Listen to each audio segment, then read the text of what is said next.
Haribol, bienvenue à tous. Aujourd'hui, nous allons continuer notre lecture du Śrīmad Bhagavatam,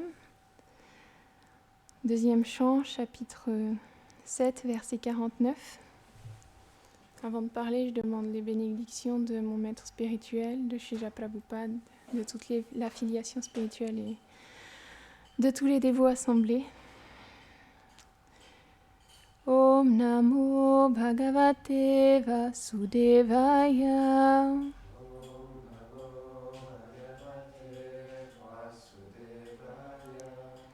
Om Namo Bhagavate Vasudevaya.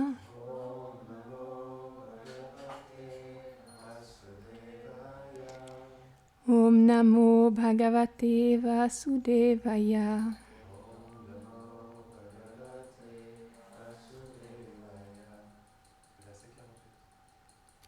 Il y avait marqué au 49.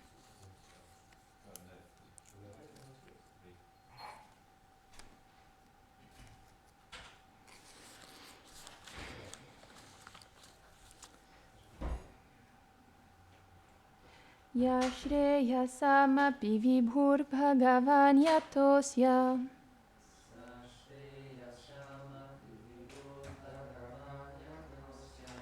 Bhava Svabhava Vihitasya Sata Prashidhi.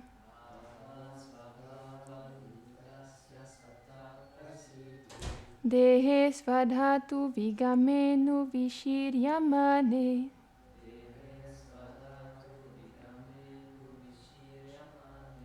Vyomeva Tatra Purusho Navishiryateja.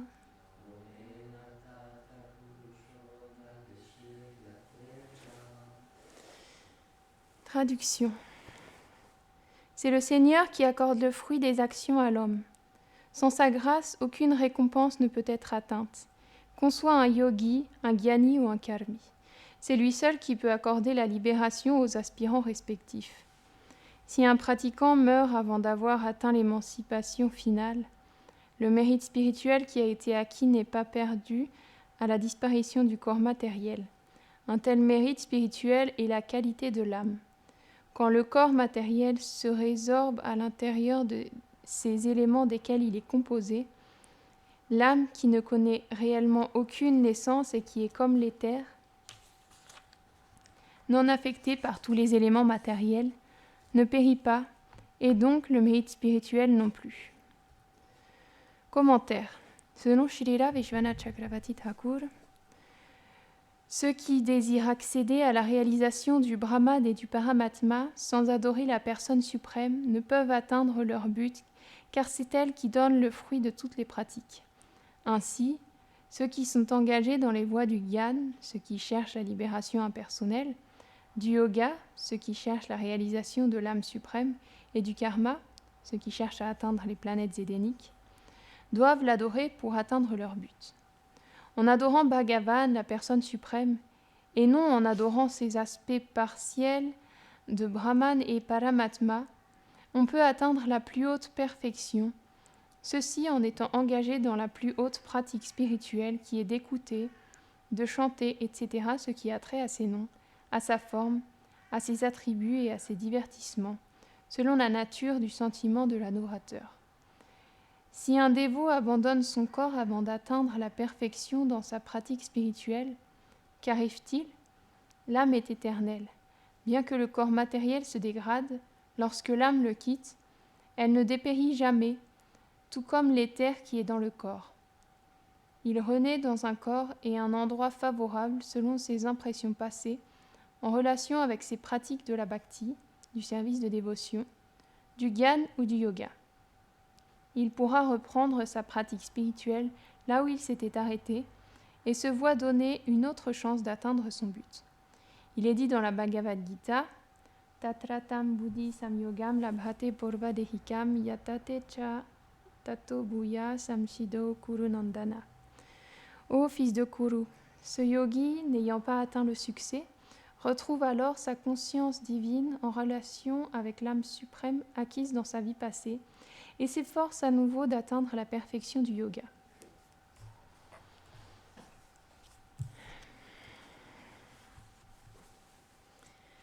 Om Agyanatimirandasya Gyananjana Sharakaya Chakshurun Militam Yena Tasmai Shri Gurave Namaha.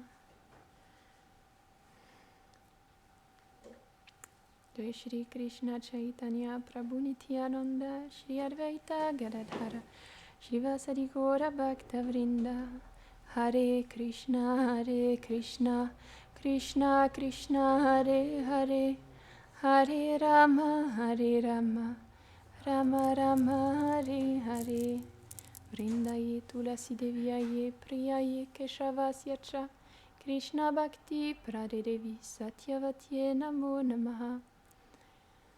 Vanchakalpatarubhyascha Kripa Sindhubhya Cha Patitanam Pavanebhyo Vaishnavebhyo Namo Namaha. Namo Vishnu Padaya Krishna Preshtaya Bhutare Shrimate Bhaktivedanta Swaminiti Namine. Namaste Sarasvate Deve Gauravani Pracharine Nirvishesha Shunyavadi Paschatya Deshatarine.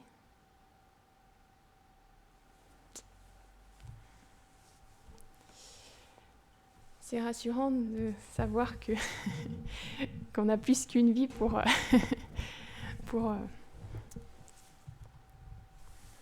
notre chemin spirituel et qu'on ne va pas tout perdre lorsque la mort va venir. Parce que sinon, ce serait impossible, tout simplement.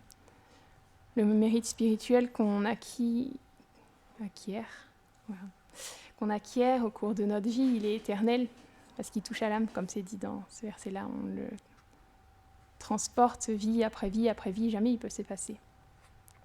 Même si temporairement, dû à des offenses, on doit s'écarter, il reste toujours là et un jour ou l'autre, on pourra se reconnecter à nouveau et on pourra retrouver là où on était parti. Enfin, retrouver notre chemin exactement à l'endroit où on l'avait quitté en fait. Donc,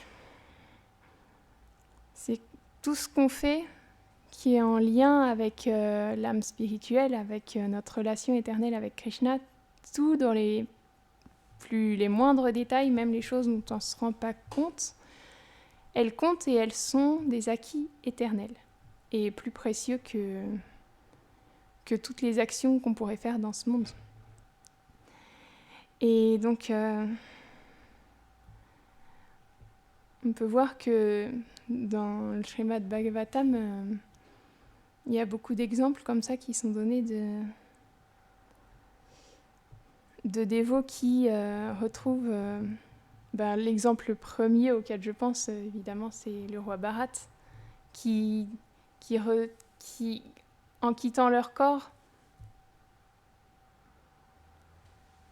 qui après avoir changé de corps, retrouvent leur chemin spirituel là où ils s'en étaient arrêtés. Donc oui, par exemple, le roi Bharat, c'était un très très grand roi, on connaît bien son histoire, mais vu qu'on peut entendre encore et encore parler des purs dévots, c'est toujours nouveau. Le roi Bharat, c'était un très grand roi et les très grands rois à cette époque-là, à la fin de leur vie, ils renonçaient à tout et ils partaient pour la forêt pour atteindre le succès dans la vie, qui est la réalisation spirituelle, parce que ce corps, comme hier on le disait dans la classe, comme Maharaj le disait dans la classe hier, que ce corps, il est fait pour ça. Donc, pour atteindre cette réalisation spirituelle, les grands rois, ils quittaient tout, ils laissaient tout derrière eux, tout leur royaume, leur famille, leurs trésors, et ils allaient complètement s'absorber dans le souvenir du Seigneur dans la forêt. Et ce roi-là, il était un très grand roi et un roi très sage, et il l'a fait. Et il méditait jour après jour, il vivait dans l'austérité, mais un jour, il y a une biche qui était pleine, donc elle attendait un petit faon, et elle se faisait attaquer par un lion. Et pour échapper à ce lion, elle essayait de sauter dans la rivière, mais elle est morte. Mais son petit faon, à ce moment-là, elle a fait comme elle a accouché, quoi. Elle a mis bas dans la rivière, pardon. Et le petit faon, il était en train il était en danger. Elle était déjà morte, mais lorsque le Bharat il a vu ce fan qui se débattait dans la rivière, il a été pris de compassion parce que les grands dévots, ils sont compassionnés envers tous les êtres. Il y a une histoire comme ça d'un sage qui retire encore et encore un scorpion de l'eau et à chaque fois le scorpion il le pique. Et donc il retombe dans l'eau parce qu'il n'a pas le temps de le sortir, que le scorpion il le pique à chaque fois. Et donc il le fait plusieurs fois, il essaye de sortir le scorpion de l'eau, le scorpion le pique, il le refait tomber et au bout d'un moment le scorpion il lui demande mais pourquoi tu... Je sais plus si c'est le scorpion qui lui parle. Non, c'est pas le scorpion, c'est quelqu'un d'autre. Désolée. C'est quelqu'un d'autre qui lui demande mais pourquoi tu fais ça? Pourquoi est-ce que tu sors encore et encore le scorpion de l'eau?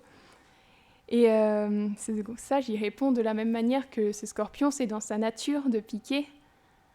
C'est dans ma nature aussi d'aider les êtres, donc je ne peux pas faire autre chose que d'essayer de le sauver de la noyade. Et de la même manière, Jad Bharat, Bharat, donc à ce moment-là, il a été pris de compassion pour ce petit fan et il l'a sauvé.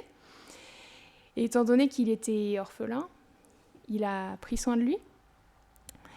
Donc, jour après jour, il s'occupait de lui à la place d'une mère, quoi. Et il s'est beaucoup attaché à ce fan, à tel point que quand il méditait, il pensait à lui, quand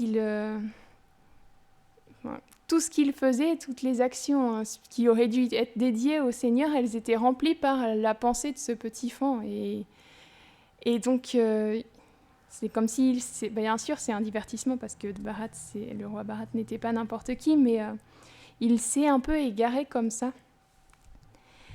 Et un jour, le petit fan, il a disparu. Alors là, il était vraiment en détresse parce qu'il avait donné refuge à ce fan et il était plus là maintenant. Alors il le cherchait partout, il voyait même, il le voyait partout. Il était tellement en séparation du fan qu'il le voyait partout et il l'a cherché dans la forêt et à un moment il est tombé dans un trou et il a quitté son corps en pensant à ce fan qu'il avait cherché partout et à qui il avait donné refuge, parce qu'au dernier moment, en plus, il l'a vu. Et dans sa vie suivante, alors, il s'était attaché à ce fan, donc d'une certaine manière, spirituellement, il s'était égaré. Mais tout de même, il avait un grand mérite spirituel, parce que c'était pas n'importe qui. Alors, dans sa vie suivante, il a pris le corps d'un fan, mais il avait le souvenir de toute sa vie passée. Et donc, il a pu tirer parti de ce qui lui était arrivé. Parce que les difficultés qu'il avait rencontrées, elles pouvaient lui servir à avancer, au contraire. Parce que toutes les difficultés qu'on rencontre jour après jour, elles ne sont pas là pour nous plomber, elles ne sont pas là pour nous tirer vers le bas, au contraire. On peut apprendre de tout ça pour se rapprocher de notre vérité. Et donc, étant donné qu'il avait le souvenir de sa vie passée et de l'erreur qu'il avait faite, ce qu'il a fait, c'est qu'il a renoncé. En tant que fan, il a renoncé complètement. Il a laissé sa mère, il est allé vivre à côté d'un ashram, et il écoutait les sages et il se nourrissait de feuilles sèches.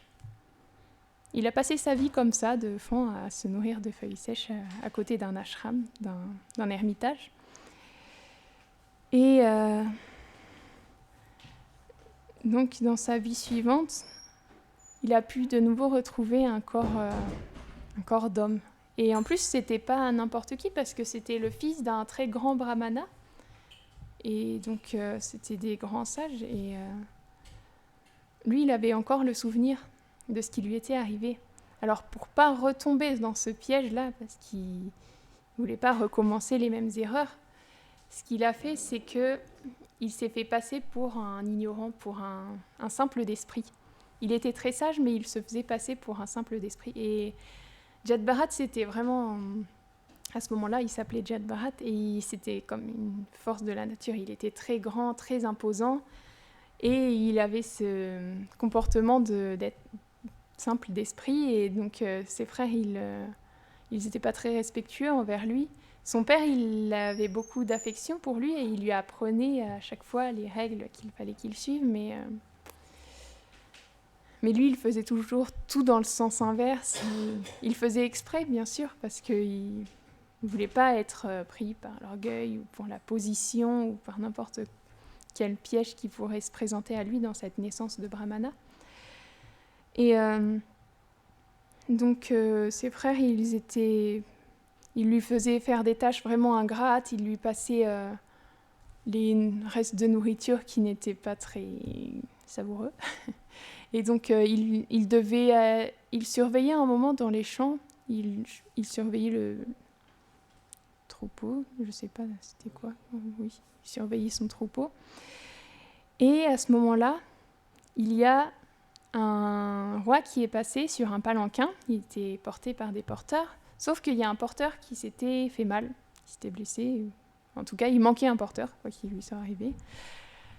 Et quand ils ont vu Jat Bharat sur le bord de la route, ils se sont dit que c'était la personne idéale pour remplacer ce porteur parce qu'il était très puissant, parce qu'il allait pouvoir aisément porter le palanquin. Alors ils lui ont demandé de le remplacer et il a accepté, bien sûr. Mais Jat Bharat, il était tellement respectueux de tous les êtres qu'à chaque pas, il vérifiait s'il y avait des fourmis sur le chemin avant de poser son pied. Alors, étant donné qu'il portait le palanquin, c'était pas très stable et du coup parce que à chaque fois il devait vérifier et poser son pied et il n'était pas en rythme avec les autres. Alors le roi il commençait à sentir que ça bougeait dans tous les sens et il s'est mis en colère et il s'est mis en colère contre ses serviteurs et ils lui ont dit c'est que ce nouveau porteur que nous avons engagé il ne fait pas les choses correctement, il marche, et quand il marche, ça dérègle tout, et donc c'est pour ça que ça se passe comme ça. Et ils ont recommencé, ils ont continué un peu le chemin, et ça a recommencé parce que Jat Bharat, il faisait toujours attention à ne pas poser son pied n'importe où. Donc quand ça a recommencé, il s'est vraiment mis en colère contre Jat Bharat. Il l'a insulté véritablement. Et à ce moment-là, Jat Bharat, il a montré sa sagesse vraiment, véritable. Et il a expliqué la philosophie au roi. Et à ce moment-là, le roi, il n'a pas pu faire autrement que de se rendre compte que c'était un très grand dévot et il est tombé à ses pieds. Et donc on peut voir que malgré tout ce qui lui était arrivé, malgré qu'il se soit égaré, qu'il se soit attaché à un fond, il avait retrouvé finalement il avait pu continuer son chemin spirituel. Et donc c'est bien une preuve que ça n'a rien à voir avec le conditionnement de cette vie et qu'on l'emporte avec nous vie après vie. Et par la suite aussi, ce qui lui est arrivé à Jat Bharat, c'est qu'il y avait des adorateurs de Kali qui voulaient faire un grand sacrifice pour leur déesse, Kali. Et ils ont vu Jat Bharat et ils se sont dit que c'était parfait parce que, étant donné qu'il était très simple, ça faisait comme un peu un homme animal et du coup, ils voulaient le sacrifier pour satisfaire Kali. Et ils l'ont emporté, ils l'ont préparé tout comme il fallait pour le grand sacrifice. Et au moment où il devait être sacrifié, étant donné que Kali c'est aussi une dévote du Seigneur, elle ne pouvait pas accepter qu'on fasse du mal à un dévot de cette manière-là, qu'on tue un dévot pour la satisfaire, ça ne pouvait pas lui plaire en fait. Alors la déité de Kali à cet endroit-là, elle a explosé, elle a volé en éclats. Et elle s'est mise à massacrer tous les adorateurs qui avaient voulu en fait les Dalits, voilà. qui voulaient tous tuer Jad Bharat pour ce sacrifice. Et donc, on peut voir à quel point aussi il était protégé en toutes circonstances. Il était complètement abandonné, il ne s'est même pas battu, il savait ce qu'il était, parce qu'il n'était pas stupide, même s'il le montrait, il n'était pas du tout stupide, il savait très bien ce qui allait lui arriver. Mais pas une seule seconde, il s'est battu contre la Providence, il a juste accepté les choses telles qu'elles étaient, et finalement, c'est cette grande dévote Kali qui est venue pour le sauver de cette situation-là. Et ça montre cet exemple-là que donc la bhakti, elle n'est pas perdue quoi qu'il arrive en fait. La pire chose qui puisse arriver, c'est de faire des offenses au Vaishnav parce que Krishna, il n'apprécie pas ça. Et donc à ce moment-là, quand on fait des offenses envers les grands dévots, momentanément, elle peut être recouverte. Et pendant un moment, on doit payer les conséquences des actes qu'on a faits. Mais un jour ou l'autre, ce sera écoulé et on pourra retrouver notre voie spirituelle. Et c'est pour ça que dans le seul résultat final possible, c'est le succès. Même si ça prend des milliards de vies, c'est pas qu'il y a aucune personne qui va être condamnée éternellement, il n'y a aucune personne qui sera... Parce que Krishna, il aime tous les êtres. Comment il pourrait accepter qu'il y ait des personnes qui soient condamnées à payer éternellement? Non, c'est pas comme ça que ça se passe. C'est que on doit payer les actions qu'on fait quand on fait des mauvaises ou des bonnes actions. C'est la même chose finalement. Parce que même les bonnes actions de ce monde, elles nous maintiennent loin de Krishna si elles ne sont pas liées à lui. Donc on peut profiter sur les planètes édéniques, mais est-ce que c'est ça le véritable bonheur? Non, c'est juste le bonheur de score, le bonheur des sens. Mais nous, on n'est pas tout ça, c'est juste un véhicule. Donc,